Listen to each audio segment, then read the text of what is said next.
Rreshjet e dendura të ditëve të fundit kanë shkaktuar probleme serioze në territorin e Bashkisë së Lenicë, si pasojë e daljes së lumit vjosa nga shtrati dhe shkarje të dherave në disa zona rurale.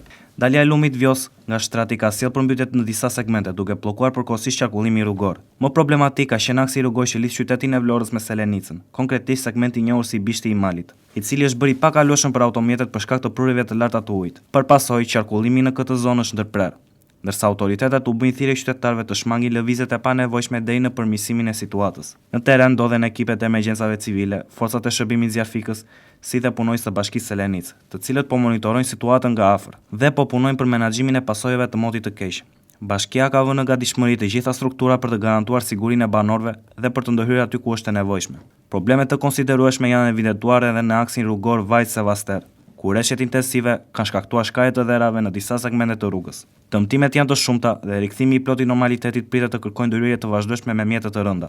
Aksioni për pastrimin e rrugës dhe stabilizimin e terrenit po ndiqet afër edhe nga kryetari i Bashkisë së Lenicë, zoti Nertil Bellaj.